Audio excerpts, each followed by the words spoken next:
Hello दोस्तों, कैसे आप सब। आशा करती हूँ कि आप सब ठीक होंगे, सुखी होंगे, स्वस्थ होंगे, अपने घर में मस्त होंगे।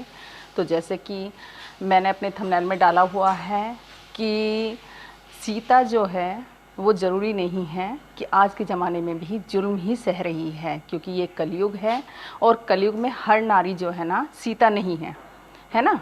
कोई भी सीता प्रॉपर तरीके से नहीं है, क्योंकि अब ज़माना मॉडर्न हो गया है।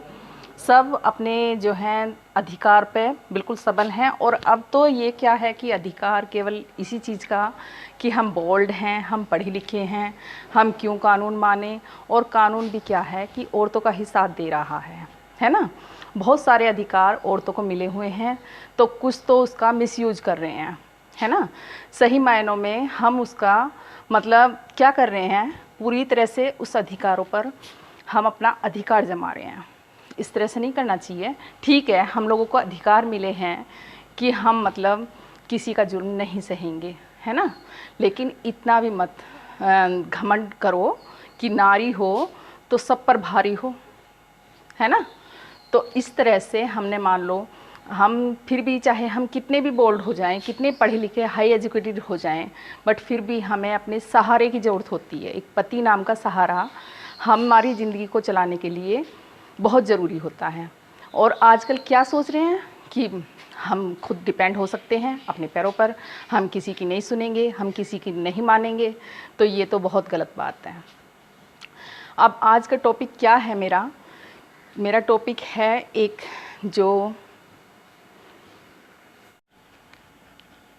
तो मेरे टॉपिक के अनुसार जो एक राजस्थानी भाई हैं तगू, उनका अपनी वाइफ से बहुत झगड़ा चल रहा है। आपस में बिल्कुल भी कोई सुलह नहीं है।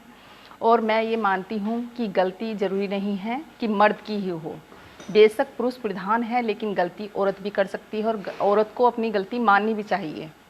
ज़रूरी नहीं है कि हम लोग मतलब चाहे कितने भी हाई एजुकेटेड हो जाएं, बट बिना पति, बिना किसी सहारे के हम अपनी ज़िंदगी नहीं काट सकते। और जो है कि बच्चों को लेकर भी वो उनकी वाइफ अलग रह रही हैं तगू जी से, तो ये एक बहुत गलत सोच है उनकी। बच्चों को उनके पिता का हक नहीं छीनना चाहिए, ना ही उनसे उनका अधिकार छीनना चाहिए। हमें मतलब आजकल क्या है कि बच्चों को पिता और माँ का दोनों का प्यार ज़रूरी है। अगर माँ धरती है, ठीक है, माँ धरती है तो पिता भी आकाश है। दोनों का बराबर सहयोग होता है बच्चों को पालने के लिए। हम इस बात को इग्नोर नहीं कर सकते, क्योंकि पिता जो है बहुत बड़ा बच्चों का सहारा होता है। पूरी तरह से बच्चे पिता पर डिपेंड करते हैं। हाँ, अलग बात है कि अगर वाइफ भी जॉब वगैरह करती है, बट कल अगर बच्चे बड़े हो जाएंगे और हम बच्चों की कस्टडी वाइफ के हाथ में देंगे, तो कल बच्चे हमारे अंदर ही कमी निकालेंगे कि आप ही ऐसी थी, हमारे पिता ऐसे नहीं थे। तो जैसे भी मन मुटाव हो, उन्हें आपस में दूर कर लेना चाहिए। और मैं तो यही मानती हूँ कि बिना पति के भाई गाड़ी नहीं चलती है, क्योंकि गाड़ी के 2 पहिए होते हैं, 4 पहिए होते हैं, बट बच्चे मान लो और फिर पति मान लो, है ना। तो हम बिना पति के सहयोग के, और इतनी टफ लाइफ है अब तो, है ना, आसान नहीं है ज़िंदगी, और हमें जीने के लिए सहारे की ज़रूरत होती है। पढ़ाई लिखाई हमारा कुछ नहीं कर सकती, ठीक है ना। हम पढ़ाई लिखाई के साथ साथ अपना सहयोगी, अपना हमसफ़र बहुत ज़रूरी होता है। जिस तरह से हम पति को परमेश्वर मानते हैं, होना भी चाहिए आज के जीवन में। सती सीता माता जो है बिल्कुल अपने सत्य पर अड़ी थी। सपने में भी किसी गैर मर्द के बारे में नहीं सोच सकती थी। और आजकल ज़माना कलयुग वाला है। अरे पति के साथ रहो, थोड़ी बहुत सहो, है ना, बिल्कुल मत सहो। बिल्कुल उनसे मतलब ये नहीं है कि बिल्कुल पिटते रहो, झगड़ा करते रहो, ठीक है, लेकिन समझौता करो जहाँ तक गुंजाइश हो। ये नहीं कि छोटी सी बात को मुद्दा बनाया और सारी पति की अच्छाइयों को भुला दिया, है ना। अब मान लो उनके पति ने, घमू बहन जो हैं, उनके पति ने उन्हें पूरा साथ दिया, है ना, उन्हें पढ़ाया लिखाया। अब आप कर सकते हैं, वो उनके पति ने सहयोग किया उनका, है ना, तो उन्होंने क्या सलाह दिया। अरे आदमी की अगर 1-2 बुराई भी हो तो उन्हें हमें बर्दाश्त करना चाहिए। और अगर आप में इतनी सारी अच्छाई हैं तो उन अच्छाइयों से अपने पति को बदल सकती हो ना। थोड़ा कोशिश तो करनी चाहिए इंसान को, और समझौता भी करना चाहिए। अब इस तरह के आरोप कि वो बेवड़ा है, शराबी है, अपंग है, अरे तो अगर शादी के बाद कोई सिचुएशन ऐसी क्रिएट हो जाती हैं तो हमें उन्हें बदलना चाहिए। समझदारी उसमें है। समझदारी उसे छोड़कर बच्चों को साथ ले जाकर उसे मतलब परेशान कर कर या उसकी जगह जगह बुराई कर कर, ये कोई समझदारी नहीं है ना। मैं तो यही मानती हूँ। अरे हमारे अंदर समझदारी तब कही जाएगी जब हम जो हैं किसी के बुराइयों के साथ उसे हमें मतलब अपनाएं, है ना। ये नहीं है हर चीज़ जो है ना सोना ही नहीं होती, सोना बनाया भी जाता है, तब कर सोना बनता है। इसी तरह से अगर पति सहयोग करता है तो पत्नी को भी उसका सहयोग करना चाहिए, थोड़ी सी उसकी बुराइयों को बर्दाश्त करना चाहिए। और बुराइयाँ किस में नहीं होती, सभी में होती हैं।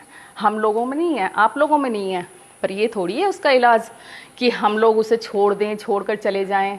ज़िंदगी इतनी आसान नहीं होती, हर राह कठिन होती है, हमें उसे आसान बनाना होता है ना। हमें ये नहीं, खाना भी हम लोग जो है ना पका कर ही खाते हैं, पका पकाया नहीं मिलता कभी भी। तो फिर ज़िंदगी हमेशा सुखी सुख कैसे दे सकती है। हमेशा पूरे दिन धूप ही धूप नहीं रहती है, छाएं भी आती है, मानते हो ना इस बात को। तो फिर जीवन में तो सुख दुख चलते हैं, लड़ाई झगड़े चलते हैं। क्या लोग मतलब जब अनमैरिड होते हैं बहन भाइयों में लड़ाई नहीं होती है, होती है ना। तो हम लोग फिर थोड़ा दोबारा सुलह कर लेते हैं।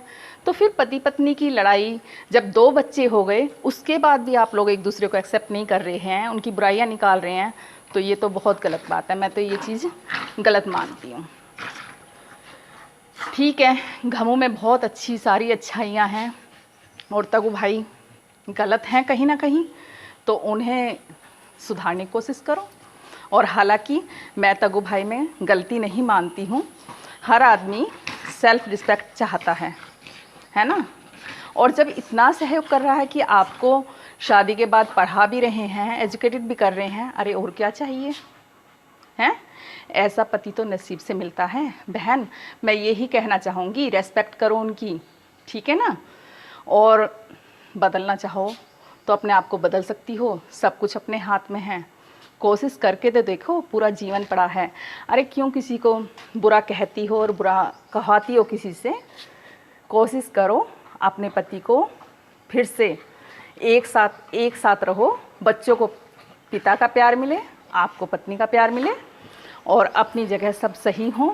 थोड़ी बहुत गलती हो तो एक दूसरे की हम बर्दाश्त कर सकते हैं, लेकिन ये नहीं कि हम उसे बिल्कुल बुराइयों से उसे इतना मतलब पका दें कि हद है। और सोशल मीडिया पर कभी भी अपने घर की बात शेयर मत करो अगर आपके अंदर समझदारी है। और सोशल मीडिया पर आकर अपने पति की, अपनी ससुराल की बुराई कर रहे हो तो मतलब कमी किसके अंदर है, साफ जाहिर है ना। सासू क्या होती है, सास होती है अपनी माँ जैसी। माँ से कभी लड़ाइयाँ नहीं होती, खूब होती हैं, मेरी काफ़ी होती थी। 1-2 दिन के लिए बोलचाल बंद हो जाती, क्या माँ को छोड़ देते हैं। माँ ऐसी होती है, जैसी रेस्पेक्ट आप अपनी भाभियों से अपनी माँ के लिए कराना चाहोगी, ऐसी आप भी तो रेस्पेक्ट करो अपनी माँ की, हैं। आपको भी उतनी ही रेस्पेक्ट करनी है अपनी सास की जितनी आप अपनी भाभियों से चाहती हो। कल को हमारे भी बच्चे हैं, हम भी सास बनेंगे, हम भी रेस्पेक्ट करवाना चाहेंगे। फिर रेस्पेक्ट करवानी है तो रेस्पेक्ट करनी भी चाहिए ना। ठीक है, मैं इतना ही कहना चाहूँगी आज की वीडियो में। अगर मेरी कोई बात किसी को हर्ट करे, गलत करे, हो सकता है सभी के विचार अलग अलग होते हैं। तो कुछ लोग घमू बहन को सही बताते हैं और उनके पति तगू को गलत बताते हैं। सभी के विचार अलग अलग हैं, ठीक है ना। बस आज के लिए इतना ही। अगर आपको मेरी बात अच्छी लगे, मेरी वीडियो को लाइक कीजिए, वीडियो पर कमेंट कीजिए, और प्लीज़ अच्छे कमेंट कीजिए। अगर बुरे कमेंट करना चाहते हो तो प्लीज़, मुझे ऐसे कमेंट्स की कोई ज़रूरत नहीं है, मैंने केवल अपने विचार प्रकट किए हैं। ठीक है गाइज़,